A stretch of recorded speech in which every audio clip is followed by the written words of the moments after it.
Good morning प्यारे बच्चों। आज हम हमारी हिंदी व्याकरण का एक महत्वपूर्ण और रुचिकर पाठ रस पढ़ना प्रारंभ करें। सबसे पहले तो बेटा कल हमने ये समझा था कि रस है क्या और रस के अंतर्गत हम क्या क्या पढ़ेंगे। सबसे पहले तो बेटा रस है क्या, तो काव्य को पढ़ने सुनने में जो भी आनंद की अनुभूति हमें होती है वही रस है। रसात्मक वाक्यम काव्यम, काव्यम रसात्मक वाक्यम अर्थात रस से भरा हुआ वाक्य ही काव्य। ठीक है, काव्य को पढ़ने व सुनने में जिस आनंद की अनुभूति होती है वही रस है। कविता को जब हम पढ़ रहे हैं बेटा, सुन रहे हैं या कविता का रूपांतरण देख रहे हैं, है ना, उस समय हमें जिस तरह के आनंद की अनुभूति होती है वही रस। ठीक है, तो ये तो हमारी रस की सिंपल और छोटी सी परिभाषा बेटा कि काव्य को पढ़ने और सुनने में जिस आनंद की अनुभूति होती है उसे रस कहते हैं, और विभाव, अनुभाव और व्यभिचारी भावों के संयोग से रस की अभिव्यक्ति होती है।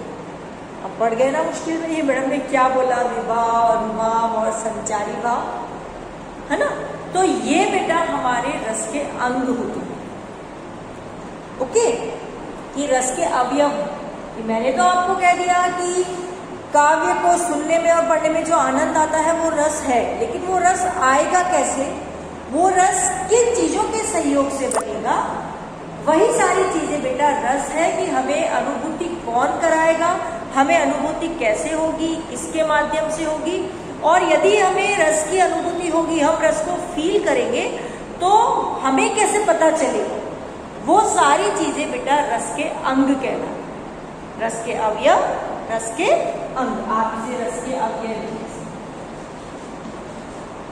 मतलब रस के घटक हैं, कि अगर हम रस को फील करते हैं तो इन चार अंगों का वहां पर उपस्थित होना आवश्यक है। ये चारों चीजें मिलकर एक रस को पुष्ट बनाती है, एक रस का महत्व हमें समझाती है। ठीक है, तो रस की परिभाषा हमने देख ली। काव्य को पढ़ने और सुनने में जिस आनंद की अनुभूति होती है वो रस है। अब हम आगे चलेंगे बेटा रस के अंग। तो रस के मुख्य रूप से चार अंग होते हैं बेटा, स्थायी भाव, विभाव, अनुभाव और संचारी भाव। ठीक, रस के चार अंग होते हैं। हम सबसे पहले जो अंग लेंगे बेटा, जो उसका अवयव लेंगे, वो होगा स्थायी भाव। ठीक है, रस का प्रमुख अंग है बेटा उसका स्थायी भाव। स्थायी भाव बेटा, स्थायी का मतलब होता है स्थित। ठीक है, जो स्थायी रूप से, फिक्स रूप से हमारे मन में है। स्थायी भाव वे भाव होते हैं जो जन्म से लेकर मृत्यु पर्यंत तक व्यक्ति के हृदय में विद्यमान होते हैं। ओके, स्थायी भाव वे भाव है जो मनुष्य के हृदय में, मनुष्य के मन में स्थित भाव से रहते हैं। ओके, ये भाव हमारे मन में है बेटा, तभी हम चीजों को फील कर सकते हैं। हमें हंसना आता है इसलिए हम हंस सकते हैं। हमारे मन में किसी के प्रति दया का भाव है, इसीलिए उसके दुख को हम समझ के उसके दुख में हम रो सकते हैं।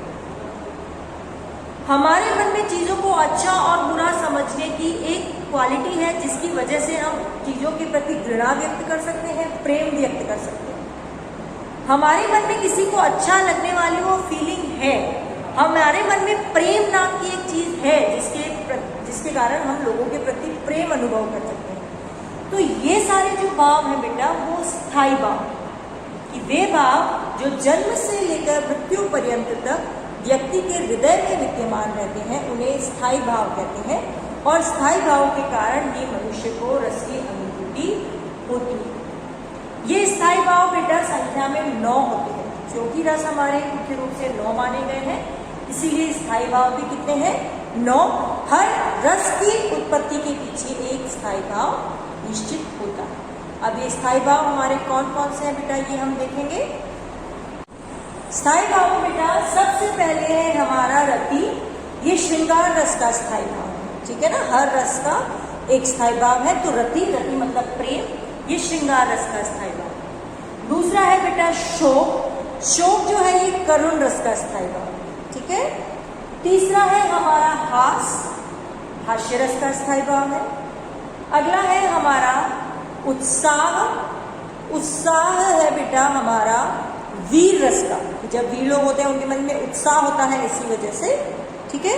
अगला है हमारा बेटा भय, ये भयानक रस का स्थायी भाव है। उसके बाद क्रोध, क्रोध जो है बेटा वो रौद्र रस, गुस्सा वाला जो रस है उसका स्थायी भाव है। उसके बाद है बेटा विस्मय, विस्मय ये अद्भुत है ना, विस्मय आश्चर्य, ये स्थायी भाव है बेटा। ये अद्भुत रस, कि जब वाव वाली फीलिंग आती है वो जो आएगी वो अद्भुत रस में होगी और विस्मय का भाव होगा। उसके बाद जुगुप्सा, जुगुप्सा मतलब होता है बेटा घृणा, घृणा का भाव, ठीक है। और ये जो जुगुप्सा है बेटा ये विभत्स रस में आती है। विभत्स जब हम यक्षी वाली जब फीलिंग हमारे मन में आती है ना, किसी चीजों को, किसी दृश्य के प्रति जब घृणा का भाव मन में आता है वहां जुगुप्सा है बेटा, और वहां पर जुगुप्सा घृणा का भाव होता है और ये होता है बेटा विभत्स रस में। उसके बाद है हमारा निर्वेद, निर्वेद मतलब बेटा शांति, निर्लिप्तता, ठीक है। ये जो है बेटा ये शांत रस, जब मन हमारा बिल्कुल काम कूल होता है, ऐसा लगता है कि मन में कोई लहर नहीं उठ रही है, वहां शांत रस है और उसका स्थायी भाव है बेटा वो निर्वेद। इसके अलावा दो स्थायी भाव और है बेटा, एक भगवत विषयक रति है, भगवान के प्रति प्रेम, वो श्रृंगार रस में ही भक्ति रस जो है उसका स्थायी भाव है। और एक वात्सल्य, वत्सल बेटा वात्सल्य, बच्चों के प्रति प्रेम स्थायी भाव है वत्सल, वो वात्सल्य रस का, ठीक है। लेकिन वो श्रृंगार रस के दो भाग माने जाते हैं, हम इन्हें अलग भी रखकर पढ़ सकते हैं, वात्सल्य रस और भक्ति रस। वात्सल्य रस का स्थायी भाव वत्सल और भक्ति रस का भगवत विषयक रति, ठीक है। तो ये हमारे स्थायी भाव है। स्थायी भाव वे भाव होते हैं जो जन्म से लेकर मृत्यु तक व्यक्ति के हृदय में विद्यमान रहते हैं, ठीक है। ये स्थायी भाव होते हैं। प्रत्येक मनुष्य के मन में सुप्तावस्था में सोए रहते हैं। हम हर वक्त हंसते नहीं रहते, हर वक्त रोते नहीं रहते, हर वक्त वाव नहीं करते रहते और हर वक्त छी भी नहीं करते। कब करते हैं बेटा? जब इनको जगाने वाली कुछ स्थितियां हमारे सामने आती हैं, कुछ परिस्थितियां हमारे सामने आती है, तो ये सोए हुए भाव हमारे अंदर जागते हैं, ठीक है। तो वे स्थायी भाव जो जन्म से लेकर मृत्यु तक मनुष्य के हृदय में सुप्तावस्था में विद्यमान रहते हैं और अनुकूल परिस्थितियां होने पर जाग जाते हैं, उन्हें स्थायी भाव कहते हैं। ये संख्या में 9, ठीक है, क्लियर। अब हमारा सेकंड हम आएंगे बेटा विभाव, ठीक है। अभी मैंने एक वर्ड यूज किया था कि स्थायी भाव सुप्तावस्था में होते हैं और परिस्थितियां जब जागती आती हैं, उन्हीं परिस्थितियों के कारण स्थायी भाव जागते हैं। तो स्थायी भाव को जगाने वाली वो सारी परिस्थितियां बेटा, ठीक है, कि वे परिस्थितियां, वे कारण जो सुप्तावस्था में रह रहे स्थायी भावों को जगाने का कार्य करते हैं, विभाव कहलाते हैं, ठीक है। कि स्थायी भावों को जगाने के लिए जो कारण उत्तरदायी होते हैं वे विभाव कहलाते हैं, ठीक है। तो स्थायी भावों को जागृत करने या उद्दीपित करने वाले कारणों को विभाव कहते हैं, ठीक है। अब विभाव 2 प्रकार का होता है बेटा, आलंबन विभाव और उद्दीपन विभाव। कारण 2 तरह के हो सकते हैं, आलंबन विभाव और उद्दीपन विभाव। आलंबन का अर्थ है बेटा सहारा, ठीक है, कि मैं असहाय हूं, खड़ी नहीं हो सकती, मैं किसी का सहारा लेकर खड़ी हूं। हमारे अंदर के भाव सोए हुए हैं, उन भावों ने किसी का सहारा लिया, वो आलंबन विभाव है, ठीक है। एक तो सोए हुए और एक उद्दीपन। अब हम आगे चलें तो आलंबन विभाव भी 2 तरह का है बेटा, ठीक है। आलंबन विभाव वो जिसने रस को जगाने का कार्य किया है, और उद्दीपन तुम्हारे साइंस में बेटा एक कैटलिस्ट एक टर्म आएगी है ना, तुम जब पढ़ोगे उसी में ये होता है कि बेटा किसी भी रिएक्शन को फास्ट करने के लिए कुछ केमिकल्स का यूज किया जाता है, वो रिएक्शन में हिस्सा ले ना लेकिन उसे एकदम फास्ट कर देते हैं, उद्दीपन। जगाते हैं तेज। तो आलंबन जिसके कारण जागे हैं और उद्दीपन जिन्होंने बढ़ावा दिया।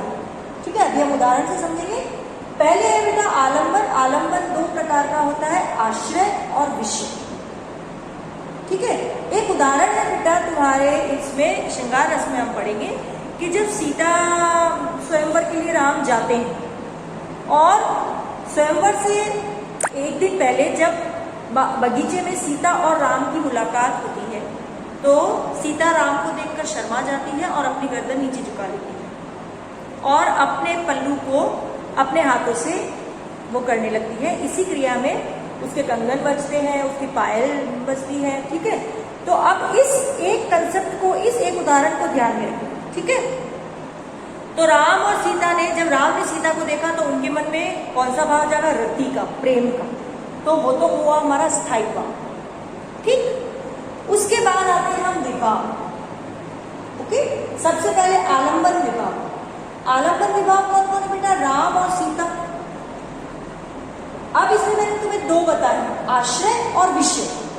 आश्रय किसके मन में जागा है, किसने उस रस को आश्रय दिया है, कि रस के पैदा होने में तो दोनों है ना, राम और सीता दोनों के कारण श्रृंगार रस पैदा हो रहा है।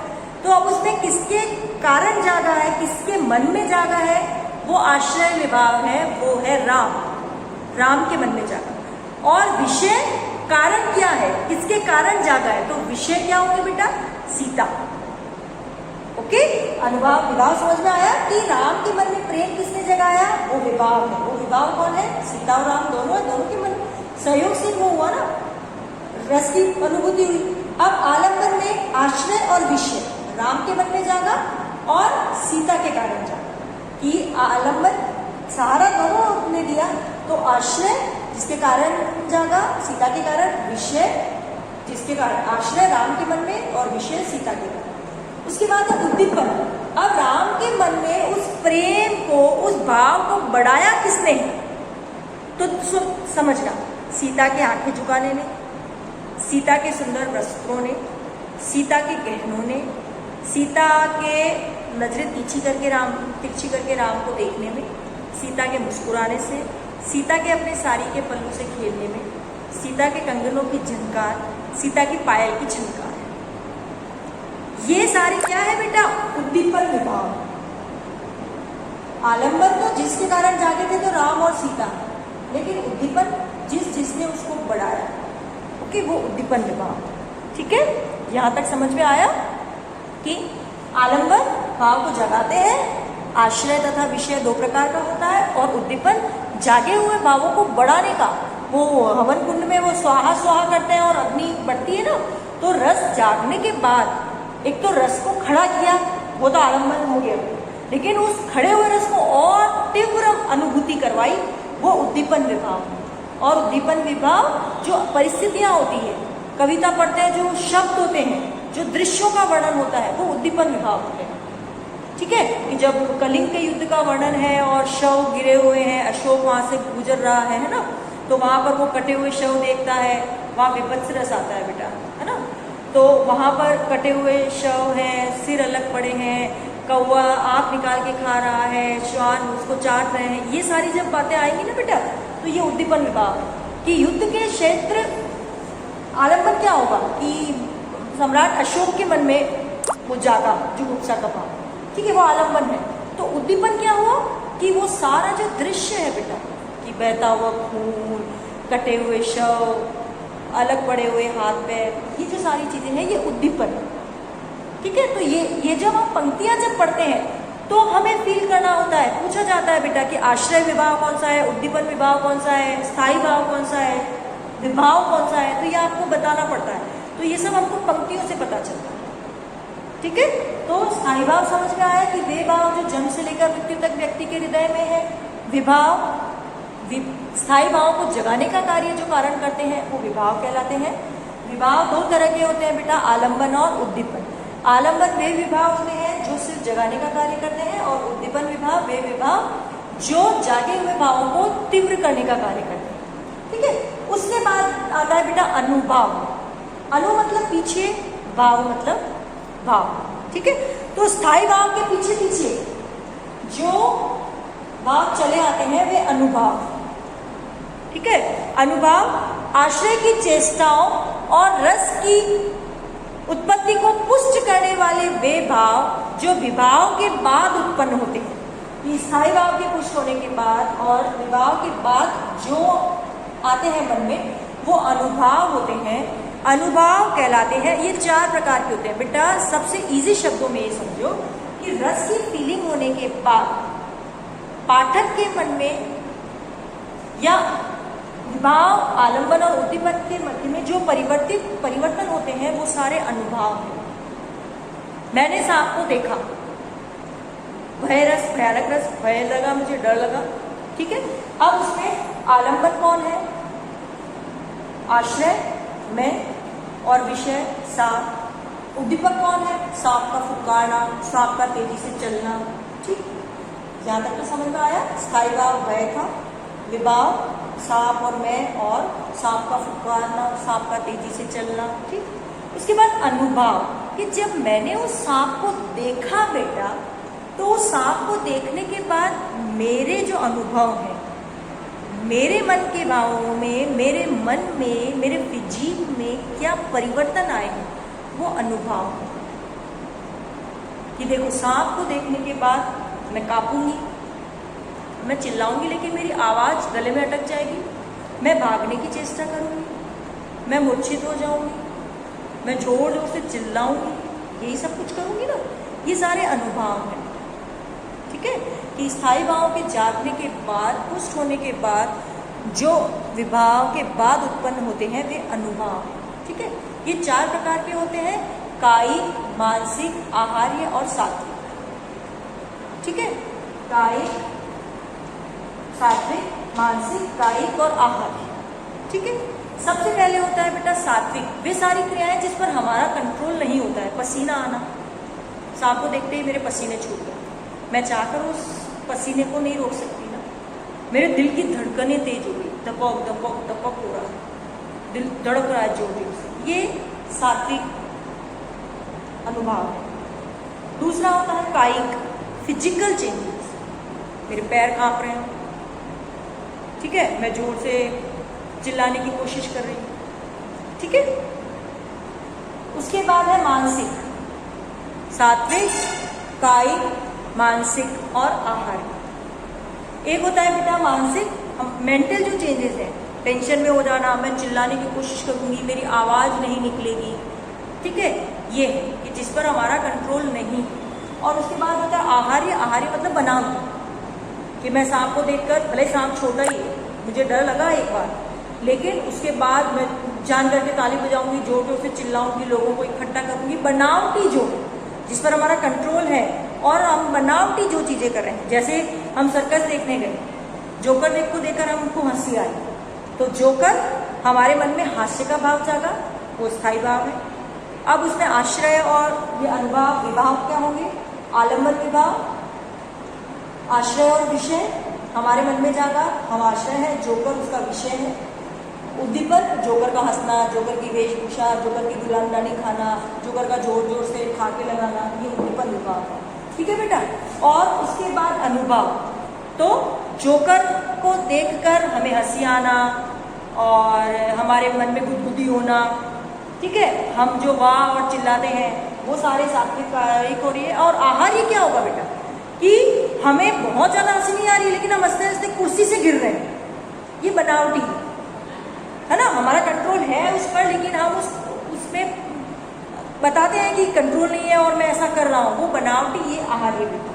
कि अनुभूति करने के बाद जो जो परिवर्तित होते हैं, शारीरिक हो, मानसिक हो, ऐसे जिस पर हमारा अंकुश नहीं है वो, और ऐसे जो हम बनावटी करते हैं, वो हमारे अनुभव कहलाते हैं। और उसके बाद बेटा लास्ट हमारा रस का अंग होता है संचारी भाव। संचारी भाव आश्रय के चित्त में उत्पन्न होने वाले अस्थिर मनोविकार, ठीक है। कि जैसे मैंने सांप को देखा, सांप को देखकर मुझे भय लगा बेटा, लेकिन उस भय के साथ साथ और बहुत सारे ऐसे भाव हैं जो मेरे मन में आए और गए। संचार होना मतलब आना जाना, ठीक है। तो स्थायी भाव तो मन में हमेशा के लिए, कि सांप से डर लगा है तो वो लास्ट तक डर तो बना रहेगा, लेकिन उस डर के बनने के साथ साथ मैंने और कौन कौन से भावों को महसूस किया, कौन कौन से भाव मेरे मन में आए और गए। ठीक है, कि आश्रय के चित्त में उत्पन्न होने, आश्रय वही ना कि जिसके मन में पैदा हुआ है। ठीक है, तो जिसके मन में रस की अनुभूति हो रही है उसके मन में अस्थिर मनोविकार संचारी भाव कहलाते हैं। स्थायी भाव में संचारी भाव पैदा होते रहते हैं और विलीन होते रहते हैं, आते हैं और जाते हैं। स्थित स्थायी तो कौन सा है, स्थायी भाव है, लेकिन उसी स्थायी भाव के साथ जो संचारी भाव आते और जाते रहते हैं, जो भाव आते और जाते रहते हैं उन्हें संचारी भाव कहते हैं। इस संख्या में 33 होते हैं बेटा। निर्वेद, आवेग, दैन्य, श्रम, मद, जड़ता, उग्रता, मोह, विबोध, स्वप्न, गर्व, मरण, आलस्य, अमर्ष, स्मृति, लज्जा, हर्ष, उत्सुकता, शंका, स्मृति, मति, व्याधि, असुदा, विचार, धृति, चपलता, निद्रा, अवायता, उन्माद, ग्लानि, चिंता और वितर्क। ये होते हैं बेटा। जैसे मैंने सांप वाला उदाहरण दिया, उसमें क्या होगा, जब मैंने सांप को देखा डर तो लगा, लेकिन मुझे आश्चर्य हुआ कि सांप, ठीक। उसके बाद मुझे उत्सुकता हुई कि कितना बड़ा है, अब ये क्या करेगा, अब ये कहाँ जाएगा। ठीक है, खुशी, वाह मैंने तो कभी इतना बड़ा सांप ही नहीं देखा, पहली बार जीवन में सांप देखा। ये जो चीज कि डर तो है, तुम सांप से डर रहे हो, लेकिन उस डर के साथ खुशी हर वक्त नहीं है। जैसे ही सांप तुम्हारे पास आया वो खुशी गायब हो जाएगी। ठीक है, जैसे ही सांप को तुमने पहले तो कितना लंबा होगा कितना लंबा होगा, जैसे ही दिखा कि वो अरे बाप रे इतना लंबा है, वो जो उत्सुकता है वो खत्म। ठीक है, हो सकता है कि सांप का इतना बड़ा देख के, सांप अगर किसी चीज को खा रहा है तो वो देख के तुम्हें वॉमिट भी हो सकती है, वमन वो भी हो सकता है। ठीक है, सांप किसी को खा रहा है तो तुम्हें उसको देख के घृणा भी आ सकती है। ठीक है, अब राम वाला उदाहरण हम लें तो सीता ने जब राम को देखा तो उसके मन में प्रेम का भाव तो था, लेकिन हर्ष का भी था कि मैंने राम को देखा। उसे शर्म भी आ रही थी, वो लज्जा का भाव भी था, उत्सुकता भी था। उत्सुकता थी ना कि राम है, कैसे दिखते हैं, ठीक है, कैसे बोलेंगे, वो उत्सुकता थी। उसके बाद उन्हें मोह, राम से मोह हुआ। तो ये सारे भाव भी कि जो आते और जाते रहेंगे वो स्थायी भाव। ठीक है, तो समझ में आया। स्थायी भाव जन्म से मृत्यु तक मनुष्य के हृदय में है, विभाव जो स्थायी भाव को जगाने का कार्य करते हैं, अनुभाव स्थायी भाव और विभाव के बाद जो भाव हमारे मन में आते हैं, जो परिस्थितियां जाती हैं, जो स्थिति हमारी होती है वो अनुभाव कहलाते हैं। और स्थायी भाव के साथ जो भाव मनुष्य के मन में आते और जाते रहते हैं वो संचारी भाव कहलाते हैं। ठीक है बेटा, आज हमारे इतना ही, हम रस के इन्हीं अंगों के बारे में यहाँ तक पढ़े। ठीक है, कल से हम हमारे रस के प्रकारों को प्रारंभ करेंगे। आज आपको इस पाठ को यहीं तक, रस की परिभाषा और रस के अंगों तक पढ़ना है। ठीक है।